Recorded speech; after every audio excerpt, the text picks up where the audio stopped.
Consul করা ফুরিব ইয়ানোর রাস্তা খেঙ্গুরি বানা ফুরিবে তার আরাবে দ্য বেস্ট নোন আরা সারা হনিকা রাস্তা বানাইব হদ জানি তারা চিনিব কেনে ডালাইবা তো আরা ফারাই দে মুরাইবা আরা ফারাই দে কিবা হন্তু যা ফুরিব খেঙ্গুরি ফারা ফুরিব যে তারা আর এগ্রেস করবি তারা কিভাবে আর তুন হ্যান্ডেল করা ফুরিবি না আর দ্য বেস্ট নোন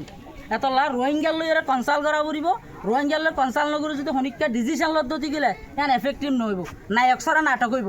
না একসরা নাটকের হনে ভ্যালু নাই। আচ্ছা এখন দাবি দাবা কি ওনারা আসলে যাই বলে এগ্রি কিনা বেগুন আর এখন রেডি জানা তো বেগুন বেনার দুজ বেগুন করা যাবে ইলা দুজ দে আর এটা যেদুন মানুষ আছে এটা এক সেকেন্ডও আর তাইতে না চাই আর যাই বললে চাই বাট যে তারা তো যে রেসপন্সিবিলিটি আছে তারা তুই কলপটিক আদায় করা পড়ব ইয়ে আমাদের সেফ এনভায়রনমেন্ট ক্রিয়েট করা পড়ব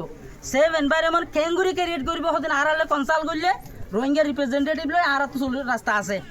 বাট আর কনসালটেশন ছাড়া যদি তারা ডিসিশন লদ্দতি গেলে ইয়ান ইমপ্লিমেন্ট হতে পারিব। ধন্যবাদ।